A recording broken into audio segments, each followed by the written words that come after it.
ప్రాజెక్టుపై AP cabinet భేటీ ప్రారంభమైంది. విదేశీ నిపుణులు సమర్పించిన డ్యాం నివేదికపై మంత్రులతో సీఎం చంద్రబాబు చర్చిస్తున్నారు.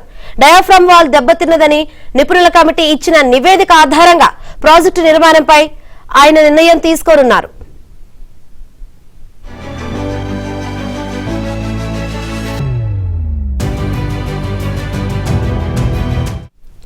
ఇదివరకు నిర్మించిన డయాఫ్రమ్ వాల్ కు సమాంతరంగా మరో డయాఫ్రమ్ వాల్ నిర్మించడం ఉత్తమమని నిపుణులు అభిప్రాయపడినట్లు తెలుస్తుంది. ఇదే అభిప్రాయాన్ని కేంద్ర జలవనరుల శాఖ సైతం వెల్లడించినట్లు ప్రభుత్వ వర్గాలు చెబుతున్నాయి.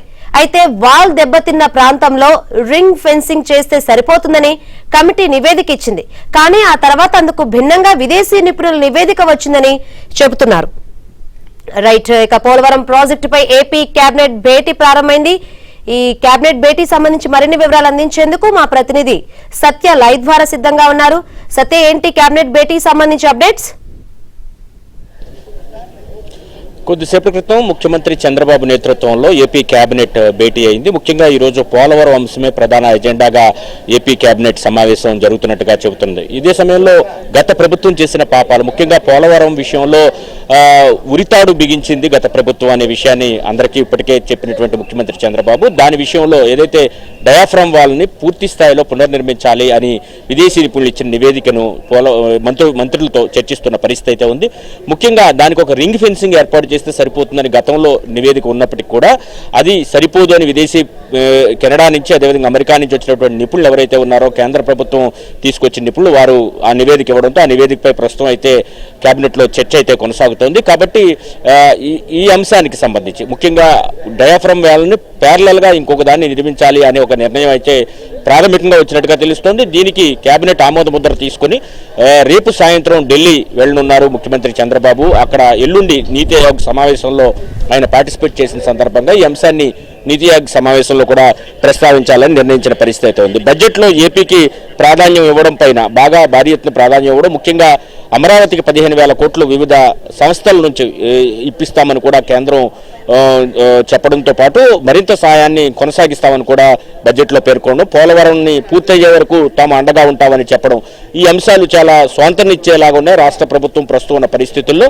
కాబట్టి దీనికి సంబంధించి కూడా ఈ రోజు బడ్జెట్లో ధన్యవాదాలు తెలియజేస్తూ కూడా కేంద్ర ప్రభుత్వాన్ని అభినందిస్తూ ఒక తీర్మానం కూడా చేసే అవకాశాలు అయితే కనిపిస్తున్న పరిస్థితి అయితే ఉంది. మరోవైపు కొత్త డయాఫ్రమ్ వాల్ నిర్మాణానికి నీతి ఆయోగ్లో ప్రతిపాదించడానికి కేబినెట్ ఆమోదం తీసుకోవడం, ఈ నెల 27న జరిగే నీతి ఆయోగ్ సమావేశంలో డయాఫ్రమ్ వాల్ నిర్మాణంపై ఏ ప్రతిపాదనలు పెట్టాలనేది కూడా కేబినెట్లో ప్రస్తుతం చర్చిస్తున్నారు. నీతి ఆయోగ్ ప్రతిపాదనలు పెట్టే ముందు ఏపీ కేబినెట్ ఆమోదం తప్పనిసరి కావడంతో ఈరోజు అత్యవసర కేబినెట్ నిర్వహించారు. అసెంబ్లీ సమావేశాలకు ముందే కేబినెట్ నిర్వహించినప్పటికీ కూడా నీతి ఆయోగ్ సమావేశానికి ముందు కేబినెట్ నిర్వహించుకుని అన్ని అనుమతులు తీసుకుని మంత్రివర్గ మండలి నుంచి నీతి ఆయోగ్ ముందు వాటిని ఉంచాలని నిర్ణయించడం. ఈ మేరకు పోలవరం కొత్త డయాఫ్రమ్ వాల్ నిర్మాణానికి కేబినెట్ ఆమోదం తీసుకోవడం, బడ్జెట్లో ఏపీకి ప్రాధాన్యం ఇచ్చిన అంశంపైన కూడా కేంద్ర ప్రభుత్వాన్ని అభినందిస్తూ కూడా ఒక తీర్మానం చేయాలని నిర్ణయించుకున్నారు. దానిలో భాగంగానే కేబినెట్ జరుగుతున్న పరిస్థితి అయితే ఉంది. ముఖ్యంగా కేంద్ర ప్రభుత్వం ఎన్డీఏలో చేరిన తర్వాత, అంటే రాష్ట్రంలో ఉన్నటువంటి టీడీపీ, జనసేన, బీజేపీతో కలిసి ఎన్డీఏగా ఏర్పాటైన తర్వాత అటు కేంద్రంలోని ఇటు రాష్ట్రంలోని ఎన్డీఏ ప్రభుత్వం ఉన్న నేపథ్యంలో ఈ ఏడాది బడ్జెట్లో జ్యేష్ఠ భాగం ఆంధ్రప్రదేశ్కు మేలు జరిగిన పరిస్థితి అయితే ఉంది. దానిపైన కూడా కేంద్ర ప్రభుత్వానికి ధన్యవాదాలు తెలియజేస్తూ, ముఖ్యంగా ఆర్థిక మంత్రి నిర్మలా సీతారామన్ ఇచ్చిన ప్రాధాన్యానికి ఆమె కూడా ప్రత్యేక ధన్యవాదాలు తెలియజేస్తూ కేబినెట్లో ఈరోజు ఒక తీర్మానం కూడా చేసే అవకాశాలు అయితే ఉన్నాయి. ఇదే సమయంలో పోలవరం విషయంలో ప్రస్తుతం ఏదైతే ఇబ్బంది నెలకొందో పోలవరం వద్ద, పోలవరం ప్రాజెక్టు నిర్మాణానికి గత వైసీపీ సర్కారు అక్కడ ఉన్న గుత్తేదారును 13 నెలలు అక్కడ లేకుండా చేయడం వల్ల పోలవరం వద్ద ఉన్నటువంటి డయాఫ్రమ్ వాల్ దెబ్బతినడం, దాన్ని తిరిగి ఆ గ్యాప్ను ఫిల్ చేయడానికి పునర్నిర్మించడానికి చేసిన ప్రయత్నాలన్నీ విఫలం అవడం, చివరకు ఇచ్చినటువంటి నిపుణుల కమిటీ నివేదిక కూడా ఒక రింగ్ ఫెన్సింగ్ వేయాలని చెప్పినప్పటికీ కూడా విదేశీ నిపుణులు ఎవరైతే వచ్చారో వారు అది శ్రేయస్కరం కాదు అని చెప్పడం, ముఖ్యంగా డ్యామ్ సేఫ్టీ విషయంలో అత్యంత జాగ్రత్తలు తీసుకోవాలని భావించిన నేపథ్యంలో ఏమాత్రం ప్రమాదం జరిగినా కిందున్నటువంటి రాజమహేంద్రవరానికి తీవ్ర ఇబ్బందులు వస్తున్నాయని తేలిన నేపథ్యంలో, కాబట్టి డ్యామ్ సేఫ్టీ విషయంలో ఎటువంటి జాగ్రత్తలు ఎటువంటి కాంప్రమైజ్ కాకూడదు, డయాఫ్రమ్ వాల్ను అవసరమైతే రెండో డయాఫ్రమ్ వాల్ నిర్మించేందుకు కేబినెట్ ఆమోదం తీసుకోవడం, ఈ ప్రతిపాదనను నీతి ఆయోగ్ ముందు ఉంచేందుకే ఈరోజు ప్రత్యేకంగా ఈ కేబినెట్ సమావేశం ఏర్పాటు చేసినట్లుగా మనకు తెలుస్తోంది. అయితే సత్య ఏదైతే డయాఫ్రమ్ వాల్ ఉందో వాల్ దెబ్బతిన్న ప్రాంతంలో రింగ్ ఫెన్సింగ్ చేస్తే సరిపోతుందని ఇప్పటికే నివేదిక ఇచ్చింది కమిటీ. అయితే దానికి భిన్నంగా అంటే ప్యారలర్ గా వేయాలని విదేశీ నిపుణులు నివేదిక వచ్చింది. సో దేన్ని ప్రామాణికంగా తీసుకునే అవకాశం అంటే రాష్ట్ర ప్రభుత్వ ఆలోచన ఏ విధంగా ఉంది అనుకోవచ్చు?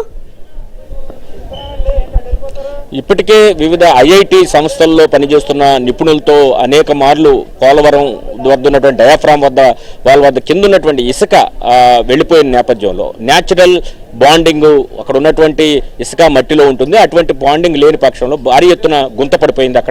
అక్కడ తిరిగి కొన్ని భారీ ఎత్తున ఇసుకతో ఫిల్ చేసినప్పటికీ కూడా అక్కడ డయాఫ్రామ్ వాల్ను మరలా పునర్నిర్మించినప్పటికీ కూడా అంటే ఎక్కడైతే దెబ్బతిందో ఆ ప్రాంతాన్ని నిర్మించినప్పటికీ కూడా అది ముందుకు వెళ్లే పరిస్థితి ఉండదు. ఎప్పటికైనా ప్రాజెక్ట్ సైట్లో ఇబ్బంది ఉంటుంది. ఏమన్నా ఈ విషయం గురించి ఆలోచిస్తే కనుక మొత్తం సేఫ్టీకే ఇబ్బంది ఉంటుందని ఆలోచిస్తున్న నేపథ్యంలో కొత్తగా డయాఫ్రామ్ నిర్మించడం కంటే కూడా వేరే ప్రత్యామ్నాయం లేదు. గతంలో 440 కోట్లు మాత్రమే డయాఫ్రామ్ వాల్ నిర్మాణానికి ఖర్చు అయితే ఇప్పుడు 990 కోట్ల వరకు కూడా డయాఫ్రామ్ వాల్కు ఖర్చు అవుతుంది. అంటే వైసీపీ ప్రభుత్వం పోలవరం రివర్స్ టెండరింగ్ ద్వారా మేము ఇంత ఆదా చేసాం అంత ఆదా చేసామని చెప్పుకున్నప్పటికీ కూడా ఇప్పుడు 1000 కోట్ల రూపాయలు నష్టాన్ని వాటిల్లింపజేశారు. దీంతో పాటు పోలవరం నిర్మాణం పూర్తి కావడానికి ఇంత ఆలస్యం అవడం, దీనివల్ల ఏదైతే ఆయకట్లు స్థిరీకరణ కావాల్సినటువంటి ఆయకట్లు వల్ల వచ్చే ఆదాయం పోవడం, విద్యుత్ ఉత్పత్తి వల్ల బోల్డంత ఆదాయం పోవడం, ఇవన్నీ కలిపితే దాదాపు 20,000 కోట్ల రూపాయల నష్టం వైసీపీ ప్రభుత్వంలో తీసుకున్న అసమర్థ నిర్ణయాల వల్ల జరిగిందనేది స్పష్టమవుతున్న నేపథ్యంలో పోలవరం డయాఫ్రామ్ వాల్కు సంబంధించి ప్యారలల్ గా మరో డయాఫ్రామ్ వాల్ నిర్మించాలనే ప్రతిపాదనకే దాదాపు ప్రభుత్వం మొగ్గు చూపినట్టుగా తెలుస్తోంది. దీనికి సంబంధించే కేబినెట్ లో ఈ అంశాలన్నీ కూడా ప్రస్తుతం అయితే చర్చిస్తున్నారు. మరి కాసేపట్లో కేబినెట్ ఆమోదం తీసుకున్న తర్వాత దీనిపైన ఢిల్లీకి నీతి ఆయోగ్ సమావేశంలో కూడా ప్రస్తావించేందుకు ముఖ్యమంత్రి అయితే సిద్ధమవుతున్న పరిస్థితి అయితే ఉంది. Right, thank you Satya.